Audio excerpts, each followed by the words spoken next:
আজকে যে ভিডিওটা এনেছি সেই ভিডিওটা হলো expected cut up Bengal rank, যেটা আসল যে র্যাঙ্কটা পেয়ে তুমি ভর্তি হবে। এইবার কতগুলো জিনিস তোমাদের বুঝিয়ে দিচ্ছি। আমি এই নিয়ে এটা 3য় নম্বর ভিডিও করছি।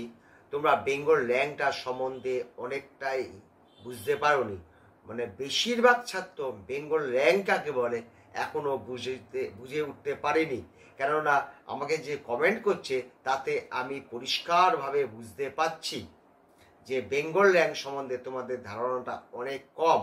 এই বেঙ্গল র্যাঙ্কটা সম্বন্ধে যদি না বুঝতে পারো তাহলে কিন্তু অসুবিধা হয়ে যাবে। তাহলে আমি সারাংশটা বোঝানোর চেষ্টা করছি। অনেকেই দেখছি যে স্যার আমার 33,000 র্যাঙ্ক এসছে, আমার বেঙ্গল র্যাঙ্ক কত হবে? আমি বলবো তোমার কোনো র্যাঙ্কই হবে না। কারণ এই যে 33,000 র্যাঙ্ক কি করে জানলে এই 33,000 র্যাঙ্ক দিয়েই তোমার কাউন্সিলিং হবে? যদি সুপ্রিম কোর্ট বলে আবার পরীক্ষা হবে, তোমার তো তখন 33,000 র্যাঙ্ক থাকবে না। 30 তারিখে নতুন র্যাঙ্ক আসবে, 33,000 থাকবে না, নয় 500 বাড়বে, নয় 500 কমবে, হতে পারে। 3 নম্বর কি হতে পারে, যদি এই 23 লাখের মধ্যে যদি অনেক ছাত্রছাত্রী গেস পেয়ে থাকে, গেস নম্বর যদি পেয়ে থাকে, তাদের নম্বরটা যখন সরিয়ে দেওয়া যদি হয় তাহলে তোমার র্যাঙ্ক অনেক বদল হবে, তাই তো? তাহলে র্যাঙ্কটা আগে ফিক্সড হোক, তাহলে তুমি বেঙ্গল র্যাঙ্ক নিয়ে তুমি চিন্তা ভাবনা করবে। এইবার ব্যাপারটা হলো, দেখো এতদিন বুঝতে পেরেছ যে নম্বর বলে কোনো লাভ নেই। এবার অল ইন্ডিয়া র্যাঙ্ক বলেও কোনো লাভ হবে না। এইবার এসে যাচ্ছে বেঙ্গল র্যাঙ্ক, তারপর আসবে কাস্ট র্যাঙ্ক। যেটা রেজাল্ট যেদিন হয়েছিল 33,000 র্যাঙ্ক পেয়েছে, ধরো কাস্ট এত র্যাঙ্ক, সেটা কিন্তু যারা 15% ভর্তি হবে তাদের জন্য ওই র্যাঙ্ক। আবার বলছি, যারা অল ইন্ডিয়া 15%-এর মধ্যে ভর্তি হবে তাদের জন্য ওই র্যাঙ্ক। যারা রাজ্যের 85%-এর মধ্যে ভর্তি হবে তাদের কাস্টের র্যাঙ্ক এখনো বেরোয়নি। তাহলে ওই কাস্টের র্যাঙ্ক কখন বেরোবে? যখন তুমি কাউন্সিলিং প্রসেসের মধ্যে ঢুকবে, অর্থাৎ কাউন্সিলিং প্রসেসে ঢোকার জন্য রেজিস্ট্রেশন করবে, তখন তোমাকে নতুন করে বেঙ্গল র্যাঙ্ক এবং কাস্ট র্যাঙ্ক দেবে। তখনই তুমি জানতে পারবে তোমার বেঙ্গল র্যাঙ্ক কত হলো। এর আগে তুমি বেঙ্গল র্যাঙ্ক জানার কোনো সম্ভাবনাই নেই এবং কাস্ট র্যাঙ্ক জানার কোনো সম্ভাবনাই নেই। যখন তুমি কাউন্সিলিংয়ে ঢুকবে তারাই শুধু জানতে পারবে তার বেঙ্গল র্যাঙ্ক বা কাস্ট র্যাঙ্ক কি। এলো ব্যাপার। এইবার এই 3-4 রকম ভাবে রেজাল্ট আসতে পারে। রেজাল্টের তো ফাইনাল রেজাল্ট না 4 জুন, তুমি ভালোভাবে জানো। কেন 100% তুমি এটা ফাইনাল না, কারণ 30 তারিখে নতুন একটা রেজাল্ট বেরোবে, এটা তো কনফার্ম। তোমার র্যাঙ্ক এদিক ওদিক হবেই। এই 1563 জনের রেজাল্ট পাঞ্চ করে যে রেজাল্টটা বেরোবে, কিছু তো এদিক ওদিক হবে। তাহলে যদি কিছু পরীক্ষা নেয় তাহলে তোমার তো র্যাঙ্ক এদিক ওদিক হবে। অনেকগুলো কারণ আছে, এগুলো যখন ফিক্সড হোক তখন হবে। আচ্ছা, বেঙ্গল র্যাঙ্ক মানেটা কি আর একবার তোমাদের বুঝিয়ে দিচ্ছি। আমাদের বেঙ্গলে যত ছাত্র আছে যারা 85%-এর মধ্যে ভর্তি হবে তাদের মধ্যে ফার্স্ট, সেকেন্ড, থার্ড, ফোর্থ করে সাজাবে। যারা অল ইন্ডিয়া চলে যাচ্ছে, যারা এমসে চলে যাচ্ছে, তাদের বাদ দিয়ে যারা 85 মধ্যে রেজিস্ট্রেশন করবে তাদেরই বেঙ্গল র্যাঙ্ক দেবে। বেঙ্গল র্যাঙ্ক মানে বেঙ্গলে ভর্তি যারা হচ্ছে তাদের কথা বলা হচ্ছে। বেঙ্গলে যারা ভর্তি হচ্ছে অর্থাৎ 85 মধ্যে, তাতে এসসি হতে পারে, এসটি হতে পারে, একে দেখালো এসসিও হতে পারে, এসটি হতে পারে, 2-এ ওবিসিও হতে পারে, এরকম করে পপর সাজিয়ে দেবে। তখন ওখান থেকে আবার ভাগ করে করে কাস্টেরগুলো ঢুকবে, সেটা পরে। কিন্তু বেঙ্গল র্যাঙ্ক দিয়েই বোঝা যায় ঘরে বসে তোমার কি র্যাঙ্ক হতে চলেছে। আর একটা জিনিস, বেঙ্গল র্যাঙ্ক যখন তুমি পেয়ে যাচ্ছ, তুমি কোন কলেজে ভর্তি হতে পাবে 100% তুমি বুঝে যাবে। বেঙ্গল র্যাঙ্ক কোনো চেঞ্জ হবে না, র্যাঙ্কের জায়গায় থাকে, শুধু নম্বর ওগুলো চেঞ্জ হয়। যদি কিছু সিট বাড়ে, সিট যদি বাড়ে 100টা যদি সিট বাড়ে, তাহলে ইউআরদের যেটা 42-43টা আছে বেঙ্গলের পিছনের দিকে বাড়বে, অর্থাৎ সামনের দিকে প্রভাব পড়ছে না। আমি আজকে তোমাদের একটা কাউন্সেলিংয়ের অনেকটা এগিয়ে নেওয়ার জন্য একটা চার্ট করেছি। যারা এমসিকে স্ক্রিনের দিকে তাকাও, যারা মেডিকেল কলেজ, এসএসকেএম, আরজি কর, এনআরএসে যারা ভর্তি হবে, যারা ইউআর কাস্ট, তাদের 667 বেঙ্গল র্যাঙ্ক হলেই পাবে। এটা কিন্তু 100 কেন 200% কারেক্ট। 1, 2 নিচের দিকে 2, 3, 4 এদিক হতে পারে, মানে 667 বলেছি, 72 বন্ধ হতে পারে, 75 অত দূর যাবে না, বা দুটো কমতে পারে, এই পর্যন্ত একদম ফাইনাল। আর ওবিসিদের 688। এই 4টে কলেজে ভর্তি হতে গেলে তোমার ওবিসি যদি হও, বেঙ্গল র্যাঙ্ক 688 মধ্যে হতে হবে। মানে দেখো, আস্তে আস্তে অল ইন্ডিয়া থেকে রাজ্যে ঢোকালো, তারপর রাজ্যের র্যাঙ্ক আসছে, ছোট হয়ে আসছে, যখন ছাত্ররাও ছোট হয়ে আসছে, এবং অল ইন্ডিয়ায় যারা বেরিয়ে গেল তাদের এই যে র্যাঙ্কটা আসতো। আর এসসি যারা আছো তাদের 3728 পেতে হবে এই প্রথম 4টে কলেজে ভর্তি হতে গেলে, আর এসটিদের 5948।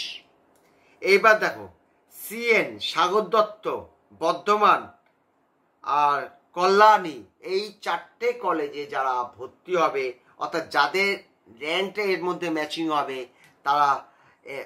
তাদের হতে হবে 1166, আর ওবিসি 1243, এসসি হলো 4240, এসটি হলো 6236। এই র্যাঙ্ক হতে হবে। অর্থাৎ তুমি যখন র্যাঙ্কটা পাচ্ছ, তার 2 দিন পর চয়েস ফিলিং করতে যেতে হবে। এই নম্বরটা মানে 600 ইউআরদের 667 পর থেকে এই পর্যন্ত এই 4টে কলেজের মধ্যে পেতে চাও, এটাই ফলো করো। আগে পরে লিখে কোনো লাভ হবে না, এইটাই হলো ফাইনাল।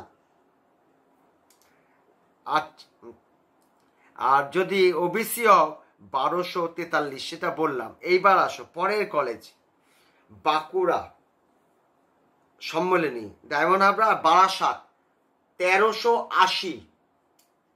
জেনারেল কাস্টকে বলছি 1380, ওবিসি 1547, এসসি 4497, এসটি 6292।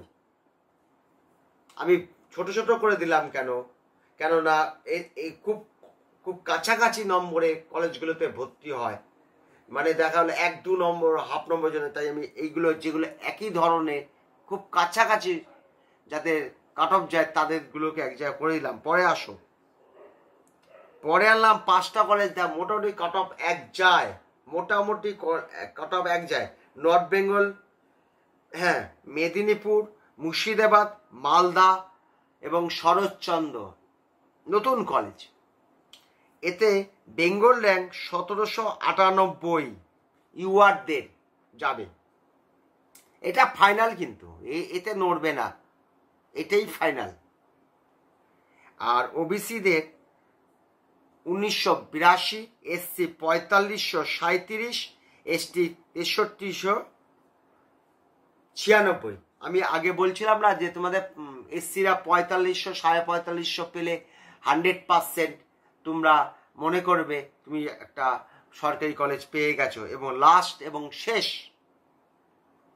দেখো কি কাছাকাছি, মাত্র 120-25 ডিফারেন্স এসসিদের, দেখো খুব কাছাকাছি এসে আসছে। লাস্টে প্রফুল্লচন্দ্র, তমললিত আর রামপুরহাট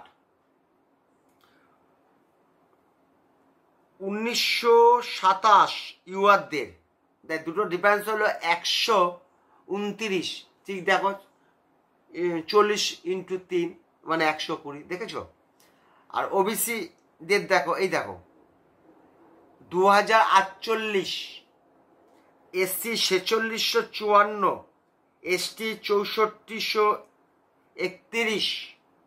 এবং শেষে আসো, শেষ হবে রায়গঞ্জ, দেবেন মাহাতো কুচবিহার, ঝাড়গ্রাম, জলপাইগুড়ি